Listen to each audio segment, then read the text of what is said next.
ये कहानी उस दिन की है जिसने मेरी जिंदगी तबाह कर दी थी, या यूं कहूँ कि पिछले जन्म में तबाह कर दी थी। बोर्ड एग्जाम का वो पहला दिन, मैंने एक लड़की की जान बचाई, पर बदले में मुझे क्या मिला? छेड़छाड़ का इल्जाम। जैसे ही मैं परीक्षा देकर बाहर निकला, इंटरनेट पर बवाल मच गया। वो लड़की वीडियो में फूट फूट कर रो रही थी, कह रही थी कि मैंने मदद के बहाने उसका फायदा उठाया। वो बोली, कोई भी लड़की अपनी इज्जत दाव पर लगाकर किसी को झूठा नहीं फंसाएगी। बस उसकी इस एक बात ने मुझे पूरी दुनिया की नजरों में मुजरिम बना दिया। मैंने अपना सारा दुख पी लिया और मेहनत से 666 नंबर लाए। मुझे लगा कि बड़े न्यूज चैनल मेरा इंटरव्यू लेंगे और मेरी सच्चाई सबको पता चलेगी, पर इंसाफ की जगह मुझे क्या मिली? अपने माँ बाप की मौत की खबर। कुछ सिरफिरे लोगों ने उन पर गाड़ी चढ़ा दी थी, पर किस्मत ने पलटी मारी और मुझे दोबारा जीने का मौका मिला। मैं फिर से उसी सुबह में पहुंच गया, हाथ में एडमिट कार्ड और सामने वही रास्ता। पिछले जन्म में मेरा सेंटर दूर था, इसलिए मैं 2.5 घंटे पहले ही घर से निकल गया था। मैं बस स्टैंड पर खड़ा एग्जाम स्पेशल बस का इंतजार कर रहा था।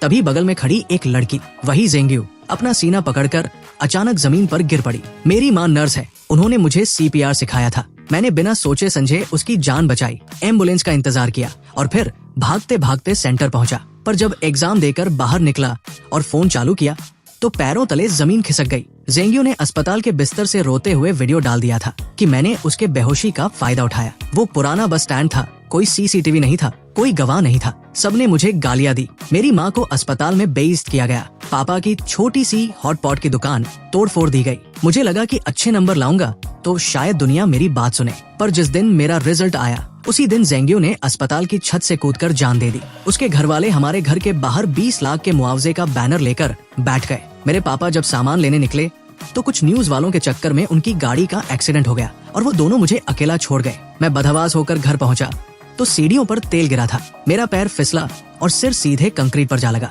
मरते मरते मैंने देखा कि सामने वाली पड़ोसी की बेटी मौली हाथ में तेल की कुप्पी लिए मुझे नफरत से देख रही थी। और अब मैं फिर से उसी सड़क पर हूँ। बस स्टैंड यहाँ से सिर्फ 50 मीटर दूर है। मोड़ मुड़ते ही मुझे जेंग्यू की परछाई दिख रही है, पर इस बार मैं उस तरफ देखूंगा भी नहीं। मैंने अपने कदम रोक लिए। दीवार के पीछे से झांक रहे एक छोटे से फूल को मैंने बड़े प्यार से तोड़ा और अपनी शर्ट के बटन में फंसा लिया। फिर बैग से ईयरफोन निकाले और इंग्लिश की ऐप चलाकर जोर जोर से वर्ड्स रटने लगा। ये सब फालतू लग रहा होगा ना, पर यही छोटी चीजें आज मेरी जान बचाएंगी। सड़क पर एक कंकड़ पड़ा था। मैं उसे फुटबॉल की तरह किक मारते हुए चलने लगा। कंकड़ एक खंभे से टकराकर नाली में जा गिरा। जेंग्यू बस आधे मीटर की दूरी पर थी। वो शराबियों की तरह लड़खड़ा रही थी, पर मैं तो पत्थर के पीछे नाली में कूद गया। झाड़ियों से मेरी आंखों पर खरोंच आई तो मैंने चश्मा उतारकर बैग में रख लिया। नाली सूखी थी। मैंने अपनी आस्तीनें ऊपर चढ़ाई और पत्थरों को साइज के हिसाब से सजाने लगा। धूप में वो पत्थर हीरे जैसे चमक रहे थे। मैंने बड़े चाव से उनकी फोटो खींची और स्टेटस डाल दिया।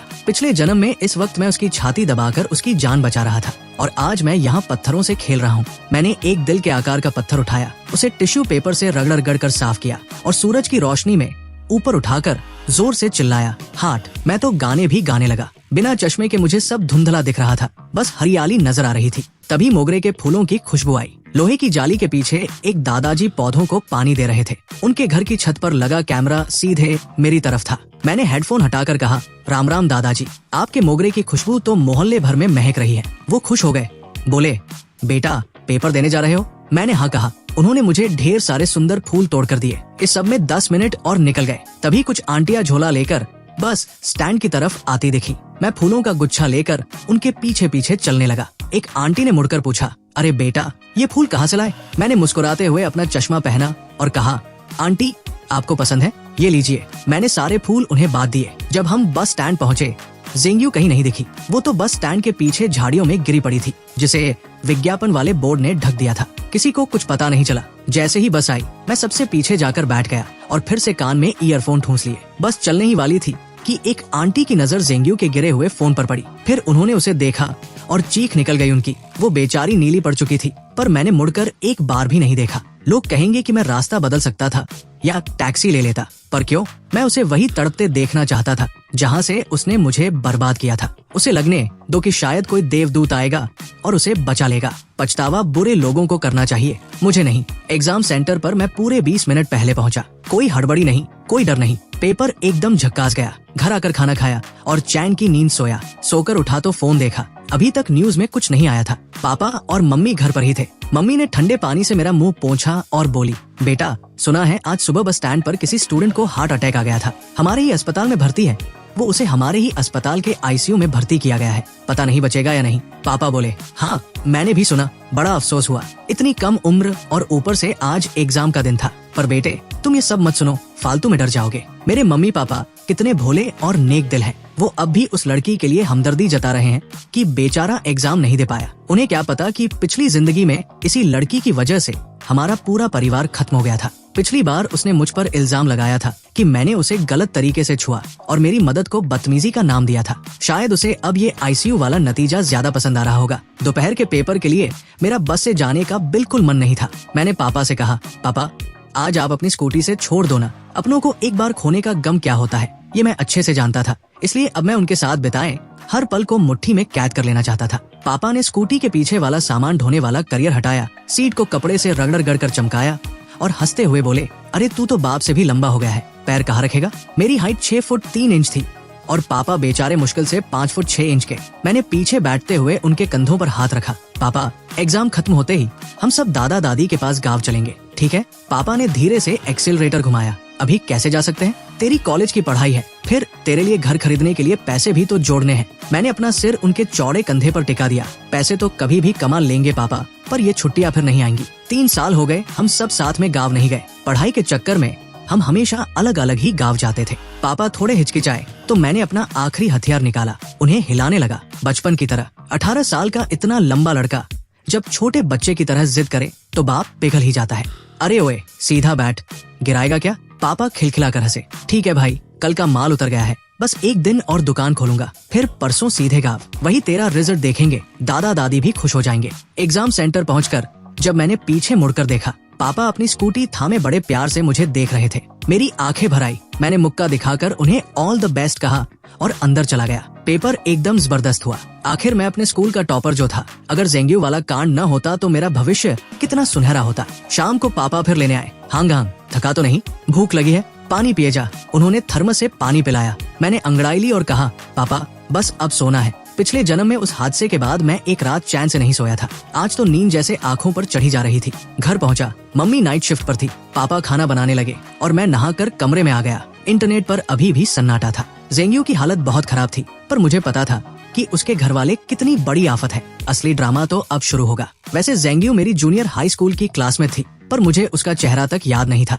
पिछले जन्म के वीडियो में उसने दावा किया था कि मैं उस पर तब से डोरे डालता था। उसने मुझे गंदी नाली का चूहा कहा था, जिसके बाल हमेशा चिपचिपे रहते हैं और जिससे बदबू आती है, जबकि मैं दिखने में काफी ठीक ठाक हूँ। लोग तो कहते हैं मैं हीरो लगता हूँ। अगर वो मरती नहीं तो मैं अपनी बेगुनाही साबित कर देता, पर मरे हुए इंसान से कोई नहीं जीतता। पिछले जन्म में मुझे किसी ने गुमनाम फोटो भेजी थी। एक कबाड़ जैसे कमरे की दीवार पर मेरी ढेरों फोटो लगी थी। मेरी खोई हुई चीजें, जैसे मेरा तौलिया, पानी की बोतल, इस्तेमाल किए हुए पेन, यहाँ तक कि मेरे पुराने अंडरवियर और फटे जूते भी वहाँ सहेज कर रखे थे। वो ज़ेंग्यू का कमरा था। वो लड़की साइको थी, मेरा पीछा करती थी, कूड़ेदान तक छान मारती थी। उस दिन बस स्टैंड पर उसका होना कोई इत्तेफाक नहीं, एक सोची समझी साजिश थी। उसके घर वालों को बस पैसा चाहिए था। मरने से पहले उसने मुझे फोन करके कहा था कि अगर मैं उससे शादी कर लूं और उसके माँ बाप को 10 लाख का दहेज दे दूं तो वो सब ठीक कर देगी। मुझे ऐसा लगा जैसे किसी चूहे ने मुझे चूमने को कह दिया हो। मुझे उल्टी आ गई थी। उसके बाद उसने सुसाइड कर लिया। मेरे पास रिकॉर्डिंग थी,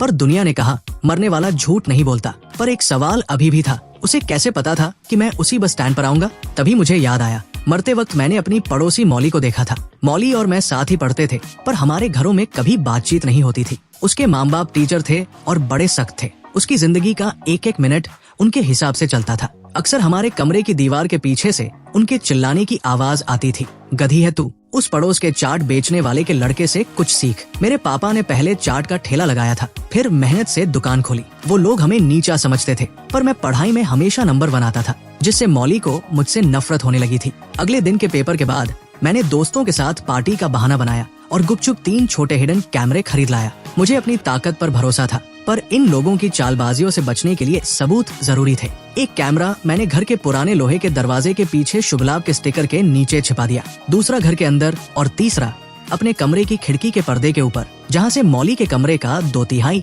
हिस्सा साफ दिखता था। जैसे ही मैंने फोन पर ऐप खोलकर कैमरा चेक किया, मेरे हाथ कांप गए। मॉली के कमरे की दीवार पर मेरी एक बड़ी सी फोटो थी जिस पर लाल पेन से बड़ा सा एक्स लगा था। लाल रंग नीचे ऐसे बह रहा था जैसे खून हो। मेरा चेहरा तीरों से छलनी कर दिया गया था। अब पक्का हो गया था, पिछले जन्म में मुझे बर्बाद करने वाली ये मॉली ही थी। वो गुमनाम फोटो भी इसी ने भेजी होगी। मैंने एक नया फेक अकाउंट बनाया और मॉली का सोशल मीडिया ढूंढा। जो दिखा उसे देखकर रोंगटे खड़े हो गए। उसकी प्रोफाइल जानवरों पर जुल्म करने वाले वीडियो से भरी थी। हमारे मोहल्ले की बिल्लियां और कुत्ते। मैं एक साइको के बगल में रह रहा था। मैंने फौरन उन सबका स्क्रीनशॉट लिया और रिकॉर्डिंग कर ली। तभी उसकी फॉलोइंग लिस्ट में मुझे एक जाना पहचाना चेहरा दिखा। मेरा एक ऐसा फॉलोअर जो कभी कुछ पोस्ट नहीं करता था, पर मेरी हर पोस्ट को दिन में 50 बार देखता था। मुझे शक हुआ, क्या ये ज़ेंग्यू है? इस वक्त मैंने वो दिल वाला पत्थर और अपने घर के आंगन के मोगरे के फूलों की एक साथ फोटो खींची और इंटरनेट पर डाल दी। साथ में एक प्यार भरी कहानी भी शेयर कर दी। एग्जाम खत्म होने के अगले ही दिन मम्मी ने अपनी 15 दिन की छुट्टी ले ली। पापा ने दुकान पर ताला जड़ा और हम तीनों सीधे अपने गांव निकल गए। जब गांव वालों ने गले लगाया तब जाकर कलेजे को ठंडक मिली। पिछले जन्म का वो सारा डर और तनाव जैसे कहीं गायब हो गया। मैं अपने छोटे भाइयों और कुत्ते के साथ खेतों में पागलों की तरह दौड़ता खेलता, पर मेरी नजर अभी भी ज़ेंग्यू की खबरों पर थी। उम्मीद के मुताबिक आईसीयू में 6 दिन रहने के बाद उसे होश आ गया और बिल्कुल पिछले जन्म की तरह उसने इंटरनेट पर रोना धोना शुरू कर दिया। उसने बस स्टैंड पर मौजूद उन 7 आंटियों, बस ड्राइवर और मुझ पर इल्जाम लगाया कि हमने उसे मरते हुए छोड़ दिया। उसकी हालत सच में तरस खाने लायक थी। दिल का दौरा पड़ने और इलाज मिलने के बीच 40 मिनट का गैप हो गया था, जिससे उसके शरीर की बैंड बस चुकी थी। अब उसे जरा सा भी झटका लगता तो उसकी जान जा सकती थी। दिमाग की कोशिकाओं को गहरा नुकसान पहुंचा था और ऑक्सीजन की कमी से उसकी किडनियां फेल हो गई थी। अब वो पूरी जिंदगी डायलिसिस के भरोसे थी। वो 18 साल की थी, एग्जाम देने निकली थी। उसके साथ बुरा हुआ, ये सच है। पर क्या इसका मतलब यह है कि हम सब उसकी बर्बादी का बिल भरें? पिछले जन्म की तरह इंटरनेट के कीड़ों ने बस स्टैंड पर मौजूद हर इंसान की कुंडली खंगालनी शुरू कर दी। मैं सबसे पीछे था, फिर भी सबसे पहले मुझे निशाना बनाया गया। किसी ने मेरी सुबह 6:30 बजे घर से निकलने वाली फोटो डाल दी और सवाल उठाया कि 5 मिनट का रास्ता तय करने में मुझे 7 क्यों बज गए। लोग कहने लगे, भाई इतनी देर क्यों लगाई, इसकी भी गलती है। वाह भाई, गलती है की भी हद होती है। पर इस बार मैं कच्चा खिलाड़ी नहीं था। मैंने रास्ते भर जो फोटो खींची थी और छेप कर 50 मिनट पर जो पत्थर वाला स्टेटस डाला था, वो सब सबूत थे। पापा ने उस मोगरे वाले दादाजी से बात की जो हमारे पुराने कस्टमर थे। दादाजी ने अपने घर के सीसीटीवी की फुटेज दे दी। उसमें साफ दिख रहा था कि 7 बजे तक तो मैं उनसे बातें कर रहा था और फूल तोड़ रहा था। मोड़ की वजह से मुझे बस स्टैंड दिख ही नहीं रहा था। ऊपर से मैंने चश्मा भी नहीं पहना था। बाकी पड़ोसियों के कैमरों ने भी साबित कर दिया कि मैं वही था। बस के कैमरे ने दिखा दिया कि मैं बस स्टैंड पर पैर रखने से पहले ही गाड़ी में चढ़ गया था। मेरा ज़ेंग्यू से आमना सामना हुआ ही नहीं। जब इतने पक्के सबूत सामने आए तो लोगों की सहानुभूति मेरी तरफ मुड़ गई। मैं तो एक सीधा साधा स्टूडेंट था जिसे बेवजह घसीटा जा रहा था। और वो आंटिया, भाई साहब, वो तो प्रोफेशनल फाइटर निकली। जैसे ही ज़ेंग परिवार ने उन पर इल्जाम लगाया, आंटियों ने सीधा उन पर मानहानि का केस ठोक दिया। खासकर वो बॉबकट वाली आंटी, वो तो पूरे शहर की दबंग थी। उन्होंने ज़ेंग परिवार की ऐसी तैसी कर दी। इधर ज़ेंग्यू की हालत ये थी कि उसे होश आते ही वो मेरे प्रोफाइल को दिन में 100 बार चेक कर रही थी। मैंने भी चालाकी की। रोज मोगरे के फूल की फोटो डालता और उस पर मिस यू, लव यू वाले गुलाबी स्टिकर चिपका देता। वो पागल हो गई थी। रात के 3 बजे तक मेरा प्रोफाइल चेक करती थी। मुझे तो लगा था शायद हार्ट अटैक से निपट जाएगी, पर कहते हैं ना, नीम हकीम खतराए जान, और पापियों की उम्र लंबी होती है। उसने सहानुभूति बटोरने के लिए लाइव स्ट्रीमिंग शुरू कर दी। गरीबी का रोना रोया, अस्पताल के बिल दिखाए। कुछ भोले लोगों ने उसे पैसे भी दान कर दिए। फिर आया वो दिन जिसका सबको इंतजार था, रिजल्ट। हम सब कंप्यूटर के सामने बैठे थे। पिछले जन्म में इतने तनाव के बाद भी मेरे 658 नंबर थे। इस बार क्या होगा? मैंने रोल नंबर डाला पर स्क्रीन पर कुछ नहीं आया। पापा पसीने पसीने हो गए। दादाजी को लगा गांव का इंटरनेट खराब है। मैंने धीरे से दादाजी का हाथ पकड़ा और मुस्कुराते हुए कहा, दादाजी, टॉप 50 बच्चों के नंबर सीधे स्क्रीन पर नहीं दिखाए जाते। मम्मी पापा को बात समझ आई और वो पागलों की तरह नाचने लगे। पूरे मोहल्ले और गांव को पता चल गया कि कुछ बड़ा हुआ है। दादाजी की तो आंखों से आंसू ही नहीं रुक रहे थे। उन्होंने पापा को डांटा, अरे ओ बुद्धू, खड़ा क्या है? जा शहर से मीट मछली और मिठाई मंगवा, पूरे गांव को दावत देंगे। तभी पापा का फोन बजा। नंबर देखते ही मेरी चीख निकल गई। पापा, ये तो टॉप यूनिवर्सिटी वालों का फोन है। पापा के हाथ कांप रहे थे, फोन ही नहीं उठा पा रहे थे। दादाजी ने फोन छीना और बड़े टशन में बोले, हेलो, हाँ, मैं उसका दादा बोल रहा हूँ। जी जी, बहुत शुक्रिया। पापा और मम्मी ने कान लगा रखा था, पर दादाजी ने उन्हें पास नहीं आने दिया। फोन कटा तो दादाजी और पापा दोनों रो पड़े। बेटा, तूने तो कमाल कर दिया। तेरे 708 नंबर आए हैं, तू पूरे स्टेट का टॉपर है। बस फिर क्या था, टीवी वाले गांव पहुंच गए, मेरा इंटरव्यू हुआ, पूरे देश में मेरा नाम छा गया। जो लोग पहले जेंग्यू की बातों में आकर मुझे कोस रहे थे, अब वो मेरी तारीफों के पुल बांध रहे थे। जेंग्यू की पोल खुल गई, लोग उसे सोशल मीडिया पर झूठी और अटेंशन सीकर कहकर गालियां देने लगे। स्कूल कॉलेज वाले पापा को फोन करके इनाम देने की बात करने लगे। पापा बोले अब गाँव में नहीं रुक सकते, शहर जाना होगा, एडमिशन की औपचारिकताएं पूरी करनी है। दादा दादी को डर था कि कहीं कोई मेरा एडमिशन लेटर ना चुरा ले। मैं तो चाहता था कि गांव में तब तक रुकूं जब तक जेंग्यू का तमाशा खत्म ना हो जाए, पर पूरा परिवार गाड़ी में बैठा और हम वापस जंगचिंग शहर आ गए। जैसे ही हमारी गाड़ी मोहल्ले के गेट पर रुकी, पड़ोसियों ने हमें ऐसे घेर लिया जैसे कोई फिल्मी सितारा आया हो। मजबूरी में हमें नीचे उतरना पड़ा। मेरे पापा पुराने बिजनेसमैन हैं, मोहल्ले के हर बंदे को जानते हैं। लोग चिल्लाने लगे, अरे सेठ जी वापस आ गए, बधाई हो भाई, क्या खिलाया था लड़के को? 708 नंबर, कैसे पढ़ता था ये? पापा फूलकर कुप्पा हो गए। अरे हमने क्या सिखाना था, ये तो हमेशा क्लास में टॉप 3 में रहता था। एक आंटी ने पूछा, ये खाता क्या है, कौन सी किताबें पढ़ता है? पापा ने मौका देखकर चौका मारा, अरे और क्या खाएगा, हमारी दुकान की स्पेशल मटन करी और मसाला हांडी खाता है,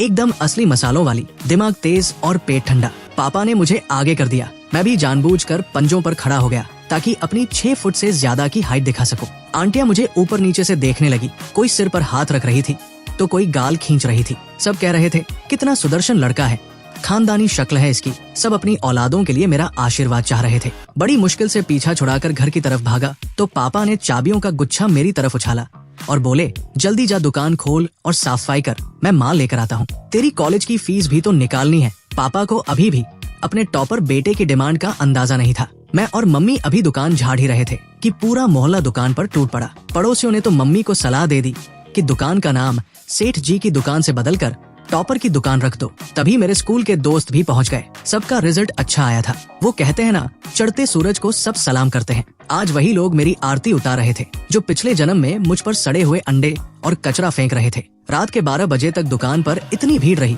कि सारा सामान खत्म हो गया। पूरे बाजार की रौनक लौट आई थी। नुक्कड़ वाली फूल वाली आंटी ने हमें एक बड़ा सा बुके दिया, सूरजमुखी, गुलाब और मोगरा। हम तीनों हाथ में हाथ डाले घर की तरफ चल दिए। मम्मी पापा आगे चल रहे थे और मैं गुलाब के फूलों के पीछे छिपकर एक सेल्फी ले रहा था। जैसे ही हम घर के दरवाजे पर पहुँचे, सामने वाला दरवाजा खुला। मौली के मम्मी पापा बाहर निकले। उनके चेहरे पर एक बनावटी और चापलूसी भरी मुस्कान थी। अरे सेठ जी, बड़ी देर कर दी आज। पापा ने मुस्कुराकर जवाब दिया, हाँ भाई, आज धंधा जरा चोखा था। बस इतनी सी बात हुई और हम अपने अपने घर में घुस गए। मैं सीधा नहाने गया और कमरे में आते ही फोन चेक किया। वही हुआ जिसका मुझे इंतजार था। जेंग्यू मेरा प्रोफाइल देख रही थी। मेरा अकाउंट असली नाम से था और कई दोस्तों ने उस पर कमेंट किया था कि भाई क्या चक्कर है, प्यार व्यार हो गया क्या? मैंने किसी को मना नहीं किया। तभी मैंने अपने कमरे के कैमरे की लाइव फीड देखी और मेरी चीख निकल गई। मम्मी भागती हुई आई। क्या हुआ बेटा? स्क्रीन पर दिख रहा था कि मौली दीवार से कान लगाकर हमारी बातें सुन रही थी। मैंने झट से फोन तकिए के नीचे छिपाया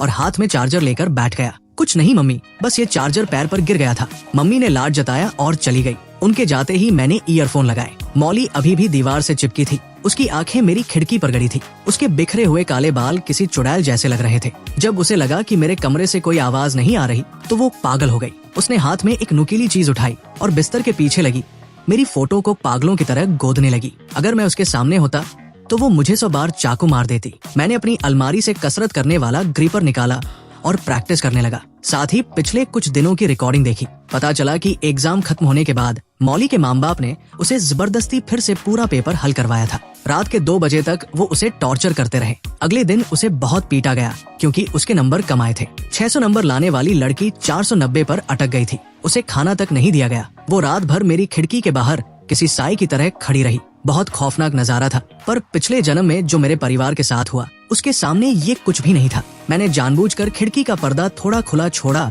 और दीवार के सहारे लगकर एक सेल्फी ली। फोटो में मेरा साइड फेस और मौली के कमरे की वो खौफनाक दीवार एक डरावनी फिल्म के पोस्टर जैसी लग रही थी। मैंने उसे पोस्ट कर दिया और ओनली मी सेटिंग कर दी। जेंग्यू 1 सेकंड में ऑनलाइन आ गई। मैंने फोटो ऐसी सेट की थी कि वो ना तो स्क्रीनशॉट ले सके और ना ही रिकॉर्ड, बस उसके सन की दिमाग पर गहरी छाप छोड़ जाए। इसके बाद मैंने एक गाना शेयर किया, वही गाना जो मौली को बहुत पसंद था। अगले 1 हफ्ते तक मैंने यही ड्रामा जारी रखा। जेंग्यू पागलों की तरह रात रात भर मेरा प्रोफाइल चेक करती रही। जेंग्यू के अस्पताल से डिस्चार्ज होने से 1 दिन पहले स्कूल के ग्रुप पर लोग उससे मिलने जाने की बात करने लगे। एक दोस्त ने मुझे भी बुलाया, पर मैंने सीधा ग्रुप छोड़ दिया और उन सबको ब्लॉक कर दिया। जेंग्यू ने मुझ पर झूठा इल्जाम लगाया था और ये महात्मा लोग उसके पास फल लेकर जा रहे थे। डिस्चार्ज वाले दिन हम फिर से गांव के लिए निकल गए। मम्मी ने बताया कि मौली की माँ मेरे पुराने नोट्स मांगने आई थी, क्योंकि मौली को फिर से तैयारी करनी थी। मम्मी ने सीधे मुंह बोल दिया कि नोट्स तो हमने किसी और को दे दिए। सही किया मम्मी ने। जो लोग पहले हमें नीचा दिखाते थे, आज वो हमारे तलवे चाट रहे हैं। पापा ने मेरे सारे नोट्स और किताबें संभाल कर रखी थी, ताकि गांव के छोटे भाई बहनों के काम आए। गांव में मेरी कामयाबी का जश्न मनाया जा रहा था। जिस दिन शहर में मेरे दोस्तों की पार्टी थी, उसी दिन गांव में मेरी सफलता की दावत थी। दावत से पहले दादाजी मुझे पूर्वजों की कब्र पर ले गए। हमने वहाँ अगरबत्ती जलाई और पूर्वजों को बताया कि उनका पोता टॉपर बन गया है। धुएं के गुबार के बीच मैंने हाथ जोड़कर मन्नत मांगी, हे पुरखों, बस आज रात जेंग्यू का वो पागलपन जाग जाए और वो उस मौली को अपने साथ ले जाए। मुझे अंदाजा नहीं था कि मेरे पूर्वज इतनी जल्दी सुन लेंगे। रात को मैं सोने ही वाला था कि फोन बजा। मेरे स्कूल के ग्रुप से जुड़े एक दोस्त का फोन था। मैंने जब हाई स्कूल ग्रुप खोला तो मेरा कलेजा मुंह को आ गया। वहाँ वीडियो और फोटो की बाढ़ आई हुई थी। धीरे धीरे पूरी कहानी सामने आने लगी। हमारे मोहल्ले से कुछ ही दूरी पर वो सड़क है जहाँ सब कुछ खत्म हुआ। पार्टी खत्म करके मेरे दोस्त बाहर निकले थे। कोई बातें कर रहा था तो कोई बस का इंतजार। तभी वहाँ मौली और जेंग्यू साथ साथ दिखी। पता नहीं उनके बीच क्या बात हुई, पर अचानक दोनों में जोरदार बहस शुरू हो गई। दोस्तों ने बताया कि बहस इस बात पर थी कि जिस दिन जेंग्यू को हार्ट अटैक आया था, वो मौली से फोन पर बात कर रही थी और मौली ने उसे कुछ ऐसा कह दिया था जिससे उसे सदमा लगा। दोनों जानी दुश्मन की तरह सड़क पर ही गुत्थम गुत्ता हो गई। उसी वक्त एक तेज रफ्तार रेत से भरा ट्रक वहाँ से गुजरा। जेंग्यू ने अपना सारा जोर लगाया और मौली को ट्रक के सामने धकेल दिया, पर मौली भी कम खिलाड़ी नहीं थी। उसने मरते मरते जेंग्यू का हाथ पकड़ लिया और उसे भी अपने साथ खींच लिया। दोनों ट्रक के पिछले पहियों के नीचे आ गई। जेंग्यू की मौके पर ही मौत हो गई और मौली के दोनों पैर कट गए। उसका शरीर सड़क पर बुरी तरह रगड़ गया था। ये मंजर बिल्कुल वैसा ही था जैसा पिछले जन्म में मेरे माँ बाप के साथ हुआ था। मौके पर मौजूद मेरे दोस्त बदहवास हो गए। कोई रो रहा था तो कोई उल्टियाँ कर रहा था। जब मैं ये खबर सुनी तो मैं रजाई में मुंह छिपाकर पागलों की तरह हंसा। मेरी आंखों से आंसू निकल आए, पर वो खुशी के थे। मौली को 2 दिन बाद होश आया। उसके कूल्हे के नीचे का हिस्सा काटना पड़ा था और उसकी खाल इतनी छिल गई थी कि डॉक्टरों को उस पर मछली की खाल लगानी पड़ी। ट्रक वाला तो बच गया, क्योंकि गलती इन दोनों की थी। ऊपर से ट्रक भी खटारा था, तो मुआवजे की भी कोई उम्मीद नहीं थी। हम गांव में अपनी दावत निपटाकर 2 दिन बाद शहर लौटे। मोहल्ले के गेट पर देखा तो तमाशा लगा था। कुछ लोग एक हाथ गाड़ी खींच रहे थे। मैंने देखा कि आगे आगे जेंग्यू का बाप चल रहा था। मैंने पापा से कहा, पापा गाड़ी सीधे दुकान ले चलो, यहाँ रुकना ठीक नहीं। सामान दुकान में रखकर हम तमाशा देखने पहुँचे। पता चला कि उस गाड़ी पर जेंग्यू की लाश रखी थी। इतनी गर्मी में लाश पर बस कुछ बर्फ के टुकड़े थे। बदबू आने लगी थी। लोग नाक सिकोड़कर दूर खड़े थे। जेंग परिवार का तर्क बड़ा अजीब था। उनका कहना था कि मौली की वजह से उनकी बेटी मरी है। अब भले ही जेंग्यू ने मौली को धक्का दिया था, पर जेंग परिवार का वही पुराना डायलॉग था, मरने वाला हमेशा सही होता है। मौली के माँ बाप ने खुद को घर में कैद कर लिया और उसी रात चुपचाप घर छोड़कर भाग गए। पर जेंग परिवार शांत नहीं हुआ। उन्होंने उनके स्कूल के बाहर धरना दिया, बैनर लगाए और जेंग्यू का अंतिम संस्कार करने से मना कर दिया। इंटरनेट पर भी बवाल मच गया। मैंने भी बहती गंगा में हाथ धोया और चुपके से मौली का वो जानवरों पर जुल्म करने वाला अकाउंट वायरल कर दिया। बस फिर क्या था, पूरा देश उनके खिलाफ हो गया। लोग मौली के अस्पताल के बाहर मरे हुए जानवरों की फोटो और बद्दुआओं वाले पोस्टर चिपकाने लगे। जो नफरत पिछले जन्म में मेरे परिवार ने झेली थी, आज वो सब उनके साथ हो रहा था। पर मुझे पता था कि ये लोग अभी भी खतरनाक हैं। मौली के माँ बाप टीचर थे, एक बायो का और एक केमिस्ट्री का। ऊपर से अब उनकी बेटी अपाहिज हो गई थी, एज चली गई थी, नौकरी छूट गई थी और पैसा खत्म हो गया था। ऐसे लोग जहरीले नाग की तरह होते हैं। मैं साये की तरह अपने माँ बाप के साथ रहने लगा। उन्हें अकेले बाहर नहीं जाने देता था। शुरू में उन्हें लगा मैं मजाक कर रहा हूँ, पर जब मैंने उन्हें पूरा खतरा समझाया तो वो भी सावधान हो गए। 1 हफ्ते बाद खबर आई जिसने पूरे देश को हिलाकर रख दिया। ट्रक कंपनी ने इंसानियत के नाते जेंग परिवार को 5 लाख रुपए दिए थे, जिसके बाद उन्होंने गांव में तेरवी रखी। जेंग के माँ बाप को लाइमलाइट का चस्का लग गया था। उन्होंने पूरे गांव को दावत दी और उन न्यूज वालों को भी बुलाया जो मौली के खिलाफ बोल रहे थे। उनमें वो लड़का और उसके माँ बाप भी थे जिन्होंने पिछले जन्म में मेरे माता पिता का एक्सीडेंट किया था। वो सब वहाँ मौली के खिलाफ जहर उगलने पहुंचे थे। सैकड़ों लोग लाइव वीडियो बना रहे थे। वो मातम नहीं, कोई सर्कस जैसा लग रहा था। और जैसे ही खाना शुरू हुआ, सब के सब तड़पने लगे। वो सब लाइव कैमरे पर हो रहा था। लाखों लोग देख रहे थे और वहाँ लोग मर रहे थे। पता चला कि कातिल मौली के माँ बाप ही थे। पिछले दिन ही मौली ने अपनी हालत से तंग आकर अपनी जान दे दी थी। उसके गम और गुस्से में उसके माँ बाप पागल हो गए। उन्होंने जेंग परिवार की दावत के खाने में जहर मिला दिया था और सबको मारने के बाद खुद भी आग लगाकर मर गए। जब ये खबर टीवी पर आई तब जाकर मैंने चैन की सांस ली। पिछले जन्म के सारे गुनहगार खुद ही जलकर खाक हो गए थे। आज मैं अपने माता पिता के आशीर्वाद और अपनों की उम्मीदों को लेकर एक नए सफर पर निकल रहा हूँ। अब मेरा भविष्य उज्जवल है और मेरे पीछे कोई साया नहीं। और यही हमारी स्टोरी खत्म होती है।